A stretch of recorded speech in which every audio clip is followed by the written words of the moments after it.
Hello and welcome back to Let's Play Wrath of the Righteous with me, Bring It On. We're going to explore the city in the wasteland. The ruins of a big city. It's not known how it came to be here, in the middle of the wasteland. Judging by old Sarkorian maps, neither a settlement nor even a tiny village has ever been built here. Ooh, mysterious. It's a warm sunny day in the Wound, perhaps too warm and sunny. The Sarkorian wastelands are roasting in the heat of the purple shimmering sun. Even demonic plants are unable to survive here. They suffocate in the red dust of the plains. A hot wind sweeps across the wastelands, leaving the commander with the taste of ash and sulfur in his mouth. The commander can see for miles around in every direction. If there are any enemies nearby, they would not be able to sneak up on him unnoticed. However, it does not look like anyone has survived the excruciating heat in the Wound. The only sign of life is the sound of insects buzzing nearby. The chittering noises sound like harsh, rasping laughter. The heat causes the air to shimmer slightly. Through the haze, the commander notices the walls of a city rising up a short distance from the road. Is this a lost Sarkorian city, a demonic trap, or just a trick of the mind? The walls look real, but perhaps they are only a mirage. The commander realizes that it is impossible to tell from this distance, so decides to explore the mysterious city. The walls are partially buried in red sand.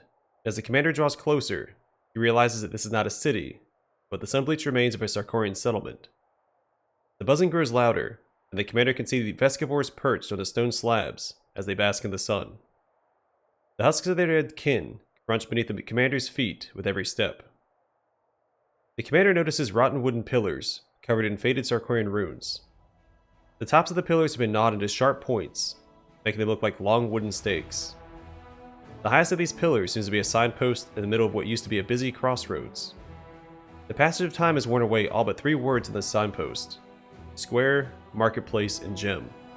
The commander decides to choose a character, try and identify the city using his knowledge of Sarkorian history. Is this the first time this prompt has appeared in a book event in Wrath of the Righteous? It was common in Kingmaker. I don't remember getting to choose our... I think it just defaulted to whoever had the highest score. Maybe I'm just misremembering. It could be maybe towards the beginning of the game we got this prompt, but I don't recall. Daniel looks around, recognizes the surrounding streets. He's seen them depicted on some ancient maps. The drawings of the walls depict horses and herds of sheep, offering further confirmation of the commander's theory. This is Demora, a city of herdsmen that was lost a long time ago. The commander recognizes the majestic temple of Gozra that towers over the other buildings. This temple used to be a local landmark and attracted countless pilgrims. The underground aqueducts built under the temple supplied the city with drinking water sourced from a lake that has long since dried up. The commander is sure that this is Demora, but its appearance here is inexplicable. The city of Demora was located far away, on the western border of ancient Sarkoris. However, there are many strange phenomena and anomalies in the World Wound. It must simply be one of them. Alright, now choose a character, search for the Vestibular Queen. Lan examines the houses closely. It looks like a battle took place here. The walls of the houses have been damaged or destroyed, and all that is left of the roofs are a few wooden beams. When the commander turns his attention to the insects, he notices that all the Vestibulars seem to be flying in a single direction, toward the city square.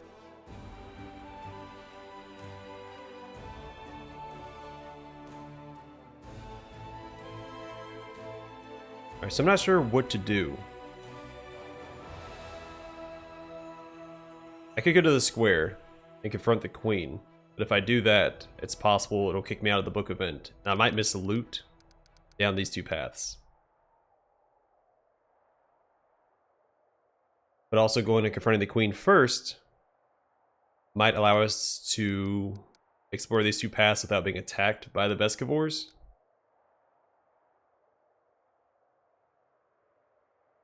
If I hadn't had this perception check, I would have just gone 1, 2, and 3 by default. So maybe I'll do the opposite since I know where the objective is at. Let's go to Gem Street first. Gem Street was once full of gambling dens, brothels, and seedy taverns. Now, all that remains are empty buildings and open doors that lead down into darkness. However, this does not seem to bother the local residents. Creatures of all different races stand beneath the remaining street signs. They sway from side to side. They occasionally shout things out as though they are trying to lure in customers. There are some demons scattered among them, but they do not seem interested in attacking. A diverse crowd of customers stagger through the street. Every once in a while, one of them will walk into a ruined building, stay amidst the rubble for several minutes, and then rejoin the activity outside. A demon with his jaw torn off approaches the commander. A buzzing voice speaks a single word through the hole in his skull. Pleasures. The commander decides to. Gem Street continues to operate like a puppet to show in a theater, but no more puppets dare to approach the commander. All that remains is to... Alright, so I don't think this paragraph is supposed to be part of this page.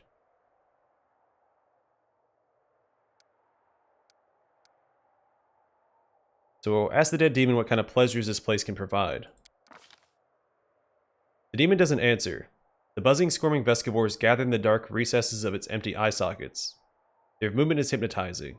The commander involuntarily takes a step back. Or sorry, a step closer. The exact opposite. Alright, let's hope we roll a 10.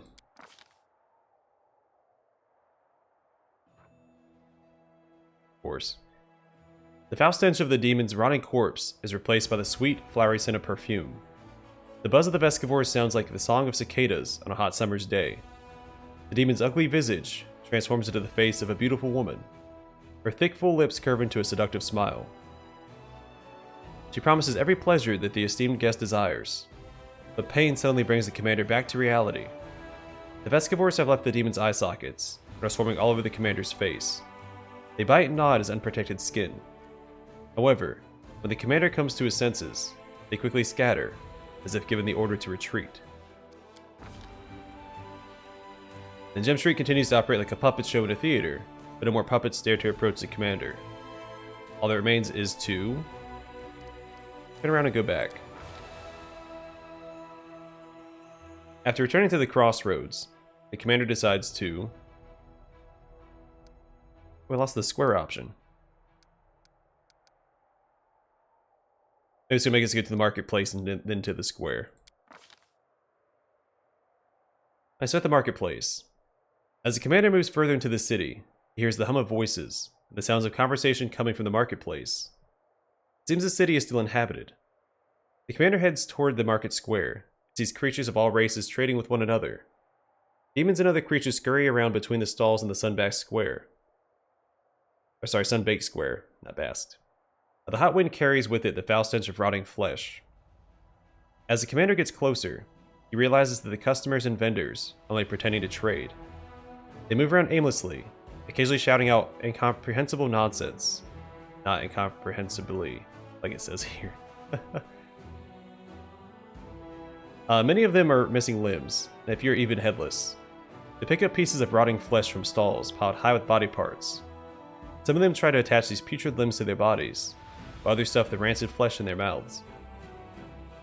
Horses with lolling tongues roam through the crowd. Headless Crusader staggers toward the commander. One of his hands is missing, and a stake has been shoved in its place. He holds out a basket of rotten apples. A buzzing voice from the empty hole in his breastplate utters the words, "Marketplace buy, move along." The commander decides to... Yeah, we'll take an apple. Amused by the odd behavior of the dead man, the commander takes an apple from the basket. However, the corpse refuses to leave. Instead, Crusader grabs the commander's hand with such force, nearly yanks the commander's arm from his shoulder.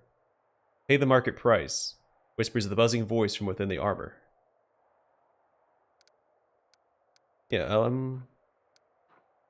Lash out at the dead man. The commander lashes out at the dead man and sends him flying. There's a wet squelching sound as the Crusader releases the commander's hand and lands on the ground a few dozen feet away. A dozen feet away. Still a good hit. The corpse gets back to his feet and staggers away as if nothing happened.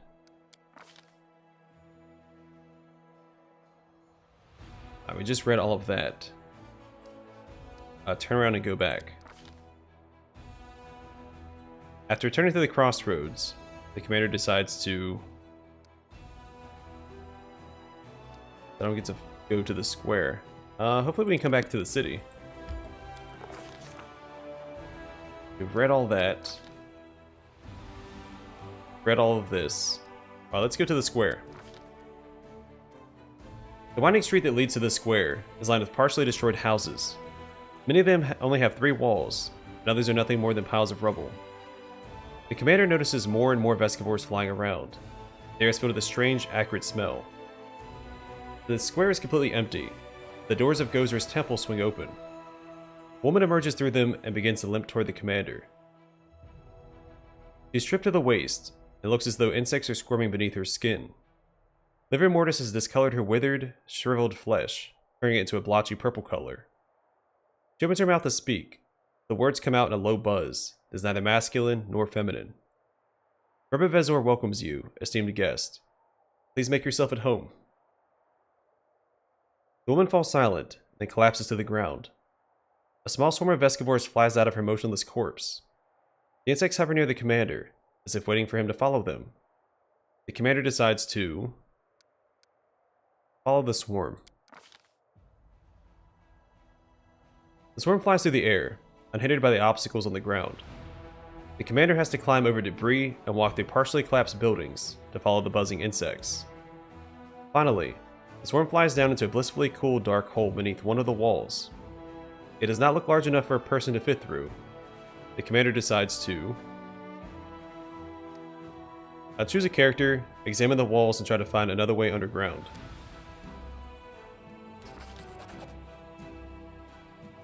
Lan feels along the sides of the wall and finds a hidden door. He presses a nearby stone, triggering a mechanism that causes the door to swing open with a creaking sound.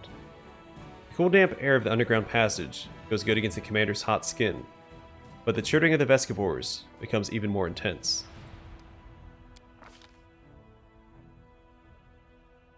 The commander finds himself in a labyrinth of underground passages. These are obviously not natural caverns, although the stonework of the underground aqueduct, quite a rarity for Sarkoris, is almost completely hidden under a layer of swarming Vestivores. The walls, the ceiling, and the floor squirm and move like the bowels of a living creature. The insects block all the passages except for one. This passage is growing smaller by the minute, prompting the commander to move faster. The passage ends abruptly, and the commander finds himself staring down into a huge well. The passage is dimly lit, but the bottom of the well is lost in impenetrable darkness. This could be the area beneath the water tower, but it is impossible to know for sure without a map of the city's underground passages. The well is filled with the sound of buzzing Vestivores, and the commander can smell their sweet scent wafting up from the darkness. The smell reminds him of the sweet caramel sold at Canabras' city festival. Memories of that day come flooding back. For a moment, the commander feels as though he is back in the town square. As if in answer to his thoughts, the giant figure of Discari rises up from the depths of the well. Suddenly, a crossbow bolt pierces the demon lord. The figure dissipates into thousands of swarming Vestivores. Both Discari and the bolt formed out of insects. More scenes flash before the commander's eyes.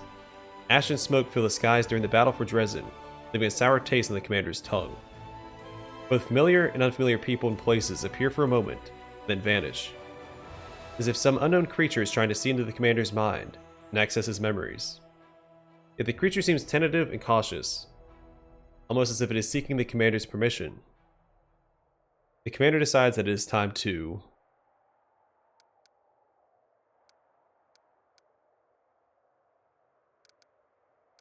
So I'm really interested in option 1. But I think option 2 is more in line with my character. Had I remained on the Azada path, I'd probably lean a little bit more towards 1.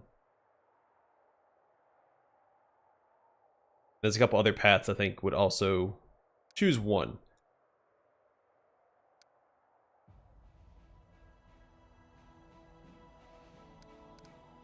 Yeah, I think option 2.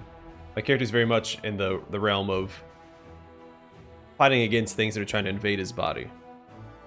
He already had a hindering crystal put into his body unwillingly and rejected the power, so I think 2 is the best option. So fight back against the Vestivores. Commander musters up his strength and manages to free himself from the hive mind of the Vestivores. The visions fade, the silent conversation comes to an end. For a moment, the swarm hovers quietly in the air, before launching itself at the commander. He quickly decides to fight. The commander tries to attack the swarm, but there are just too many Vestibulars. The dead insects are immediately replaced by others in an endless, relentless onslaught. There's only one thing left to do. Alright, we'll flee. Don Quixote tries to escape the swarm. Vestibulars attack him from every direction.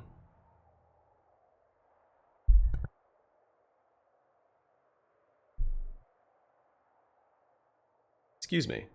Had a tickle in my throat. Don Quixote tries to escape the swarm. Vestibulars attack him from every direction as he rushes back up the narrow passage to the surface. The swarm is so dense, some of the Vestibulars end up biting and devouring their own kin. The buzzing of the insects is so loud, it sounds like the rumble of an erupting volcano.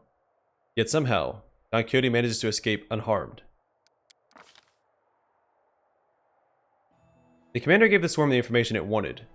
The Vestibulars would not stand in his way. The swarm bids the commander farewell and flies back down the well. The commander is free to leave. After being in the cool air underground, the heat outside feels even more unbearable. The sightless eyes of the city's residents are fixed on the commander. When the commander glances around at these silent onlookers, he feels an overwhelming desire to... I don't think this is the right response to what happened. They were attacking us and suddenly just said farewell. I mean, I kicked them out of my mind. I don't think I gave them the information that it wanted.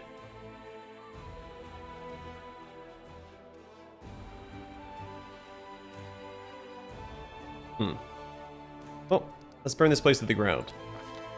The city is in flames, but no one tries to extinguish the fire.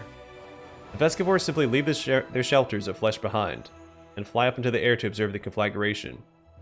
Rotting corpses turn to ash, the walls are covered in soot, but the city was dead long before the fire ever touched it. Alright, so we did not get the tablets that I was after.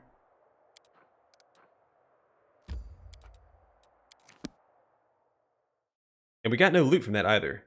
So I'm really curious what happens if you let the hive mind into your mind. I'm left a little disappointed by that whole event. It's also possible my choice was bugged out, because I'm pretty sure the response to my choice was the wrong one. That should be the response to letting them into your mind. I'll go ahead. I could be wrong. Maybe they got the information they wanted on a surface level, and they were content. But they're still attacking us, so they weren't just letting us go. Alright, approach of Harmodin's army. The scouts have sighted an army under the command of Captain Harmodin, a conspirator and traitor. It will soon be arriving in Dresden. The military council has summoned the commander to an urgent meeting. And the fate of the remains of the Colorless One. Craftsmen of the Crusade have studied the remains of the monster known as the Colorless One. They wish to process these remains and turn them into a relic that could serve the commander. All that is left is to choose what type of item they should create.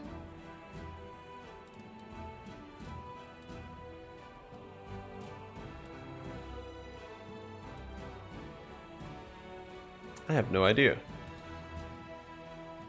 I feel like spectacles are probably the most likely one that we'll end up using or swapping out for. But the breastplate sounds pretty cool. And it's a +5. Let's do the breastplate.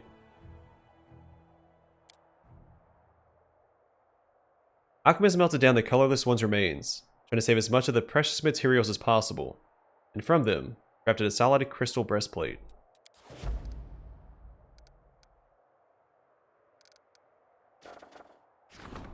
Alright, enchanting the Faultless Daybreak.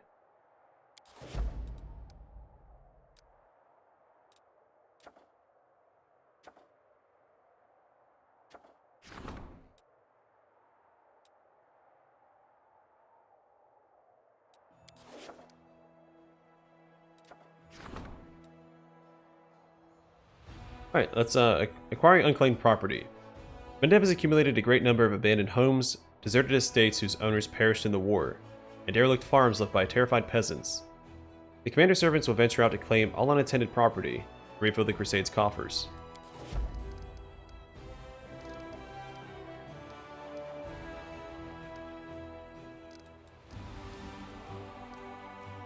Alright, that's all we can do.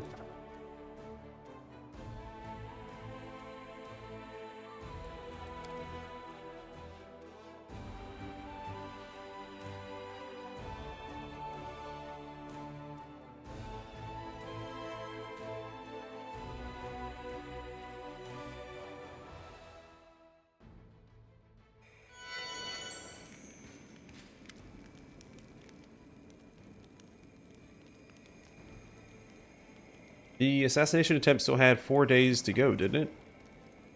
A commander. Troops from Neverstein have arrived. Captain Harmonin wasn't with them. He vanished without a trace the day before the army was set to move out. Your allies in Nerosian removed any threat of mutiny. Praise Amade. We avoided carnage between the Crusaders, but I grieve for Harmonin. He's an honorable soldier, even though he lost his way. In no way was he an honorable soldier.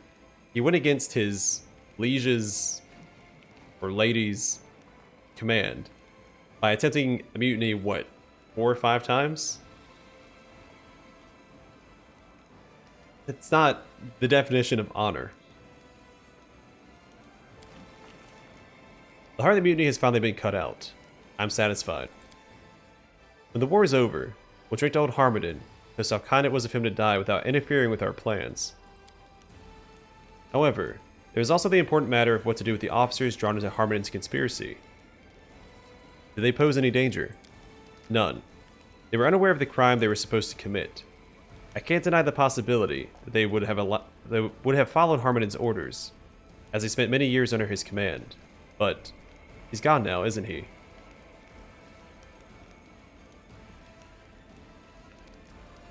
Yeah, they may continue their service. No harm will come to them. I praise your mercy, Commander. I see why your troops are ready to follow you to the ends of the earth, or even to the abyss itself. This council, and you personally, have achieved the impossible. You restored our morale and brought unity and order.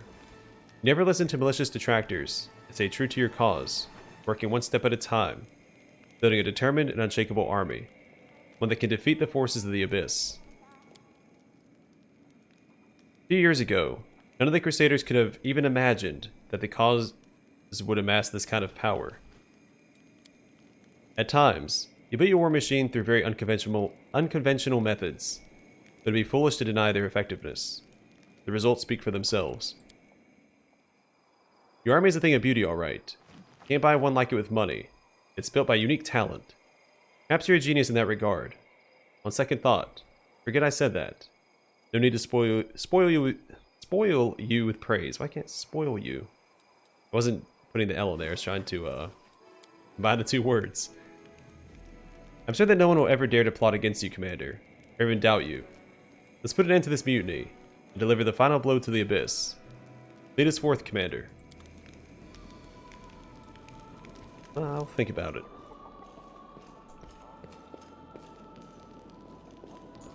I know the way.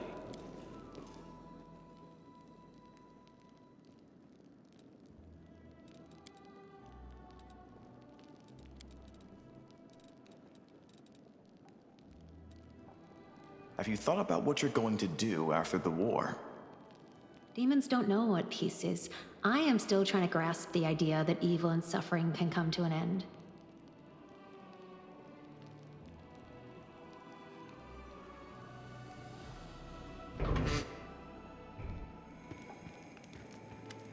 Hey, Torgona. The angel's eyes flashed with anxiety, as well as sincere sympathy. Don Quixote, we promised we would not sway you to our side, thus prevent mortals from deciding their own fates. But this does not mean we will not assist you. Now that you've renounced your mythic power, you need help more than ever. If this war is a mortal war, Golarians should know this. Tell those who believe higher powers watch over them, that their fates now lie in their own hands. We're ready to spread your words throughout Golarion. You can reach out through us to call on the commoners for help, address powerful kings, or appeal to mysterious and influential organizations. Tell me what kind of help you need. We will do the rest. Why did you come with an offer of aid? We all believe the same thing. The World Wound is a menace, and it must be stopped. You may have chosen your path, but you do not have to walk it alone. What do you think is the best decision? This is your decision, not mine. By calling the common people to arms, you'd have no shortage of soldiers, including battle-hardened veterans. By reaching out to influential Golarian societies, with a stake in your victory, you would gain access to the many magical items stashed away in their treasuries. You need experienced mentors. Ask the kings to send their elite guards to help you.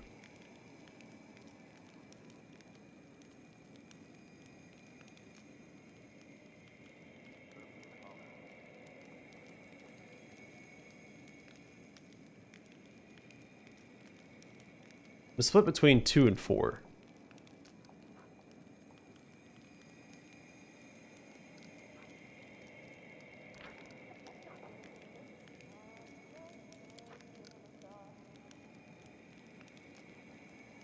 I think addressing the people fits the Azada path. And maybe my want for glory. But also, directly talking to the rulers, I think kind of fits in with the glory-seeking aspect. Yeah, let's address the people. So be it. We mortals will be able to rally and overcome the ever-growing threat of the Abyss. I will pray for your victory. Farewell, Don Quixote. We'll keep our promises. We'll return when we know how else we can help you.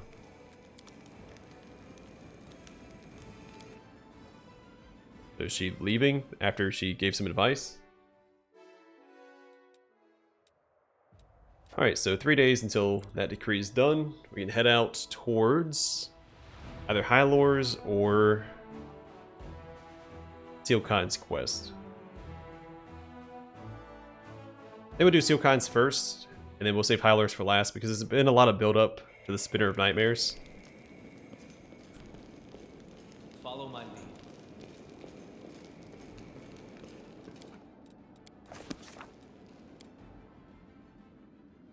I'm looking forward to seeing where that quest takes us. I've mentioned a few theories in regards to that quest line, and I'm excited to see how it plays out.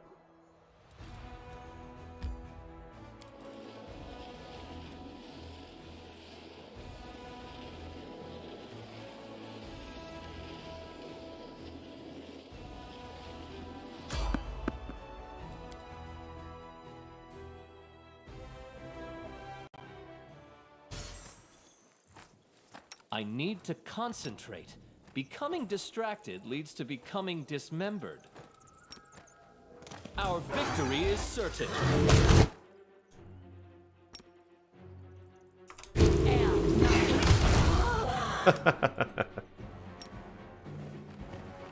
I was getting too close, now I'm going to charge him, are we? Let's try this way. It's alright, Neneo's got our back.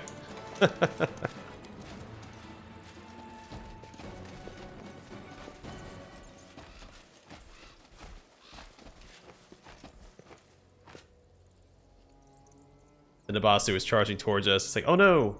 I've been startled. Death. I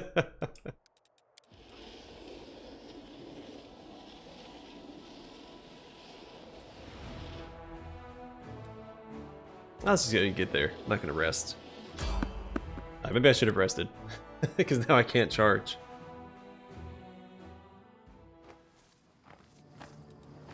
Are we ready to move out? I really think that I need to. We will be victorious. Hey, more windmills. Prepare yourself. Begone, fiend! Unexpected outcome. It's like they get too close to my main character and they pop. I didn't even see attack animations. They were just exploding.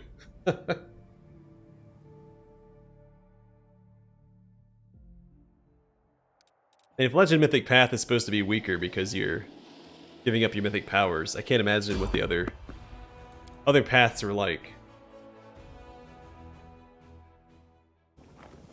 And I really think Legend is at least on par with the other mythic paths.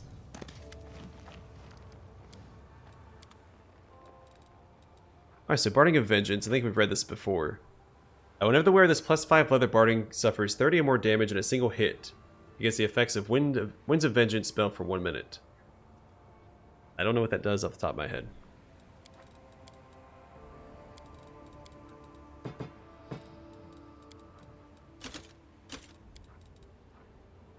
Oh yeah, we didn't equip that on Socio like I wanted to do. Then Chainmail of Barding, just a +5. What does he currently have equipped? Only a +3. The +4 natural armor enhancement bonus to armor class and a +3 bonus to CMB against large and bigger enemies.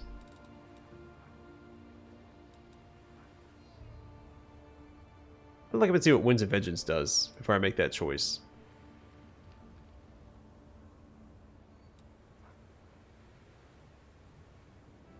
Dexterity and strength plus 6. What does Rushal I have? That'd be an upgrade for her.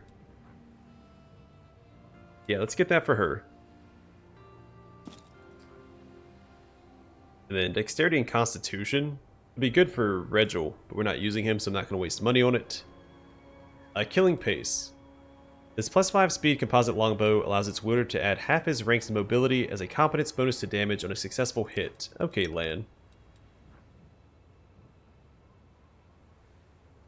Yeah, no, let's do this. That's a lot of damage.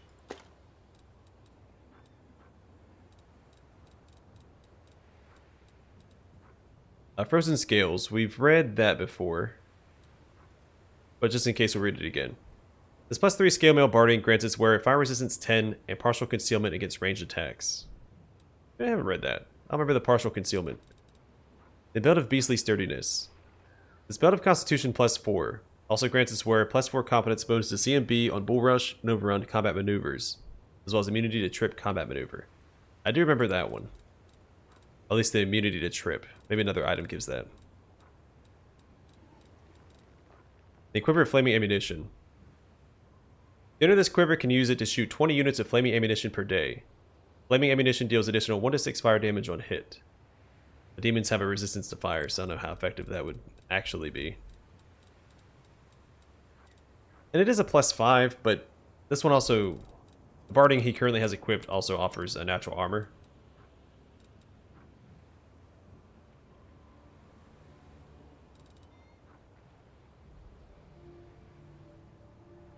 Yeah, 12 versus 7. I don't see why how this is better. I mean, I guess the Winds of Vengeance. If I knew what that did. Alright, let's go ahead and give her the belt real fast before I forget. I also have to give this to Social before I forget.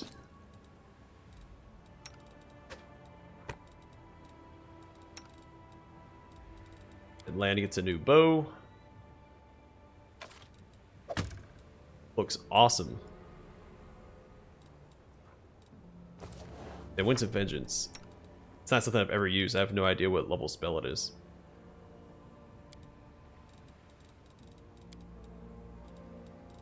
Oh, here it is. Oh, okay. It's level 9 spell. So it's probably worth it. You surround yourself with a buffeting shroud of supernatural tornado force winds. These winds grant you a fly speed of 60 feet with perfect maneuverability. Neither your armor nor your load affects this fly speed. The winds shield you from any other wind effects and form a shell of breathable air around you. Allow you to fly and breathe underwater or in outer space. Okay. You have total concealment against ranged attacks. Gases and most gaseous breath weapons cannot pass through the winds. In addition, if a creature hits you with a melee attack, you can shape your winds so they lash out at that creature as an immediate action. The creature must make a fortitude saving throw or take 5 to 8 points of bludgeoning damage and be knocked prone if on the ground.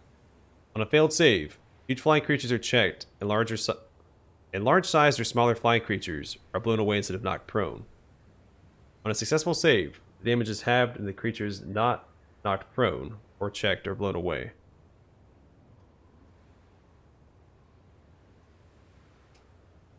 I mean, it's good. I think just not taking damage is the better option, but more damage is also nice, right? So I think maybe this is what we want to do. I feel like most enemies that hit us, when they do hit, are going to hit us for 30 or more damage, so I might just do this, because why not? It's a cool effect. Armor class is nice and all, but we're going to take hits either way.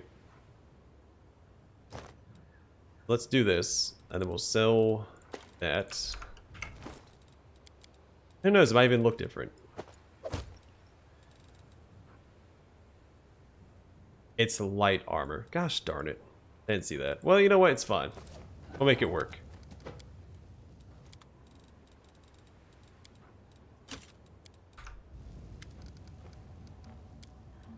Alright, next are personal protection equipment.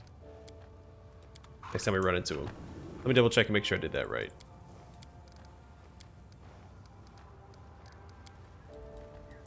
Alright, let's get to the, Oh gosh darn it, Nenio. No reason to You require pause. my unbiased opinion? Together, we stand.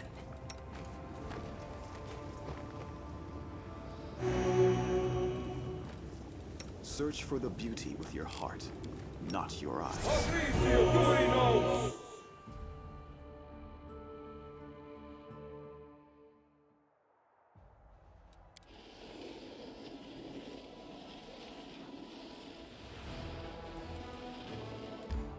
one more thing before I forget. Reinforcements for our primary army. And oh, did I finish moving these guys? Let's move them, then we'll call it an episode, and then we'll go save Captain Sealkind. His name I still feel like I'm mispronouncing, but...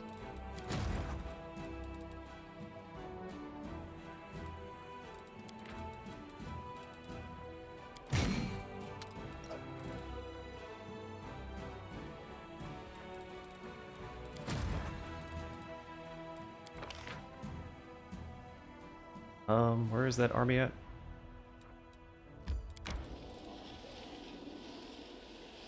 Paladin reinforcements are always nice. We'll send the slingers over there as well, or to this other location.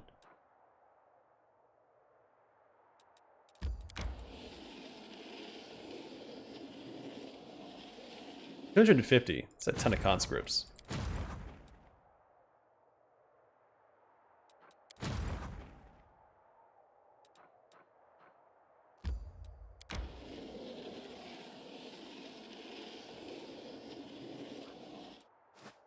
Alright, I'm going to call it the episode here. In the next one, we'll track down Captain Sealkind, hopefully in the Old Sarkarian Mines, and discover his fate. But for now, thanks for watching. I will see you guys in the next one.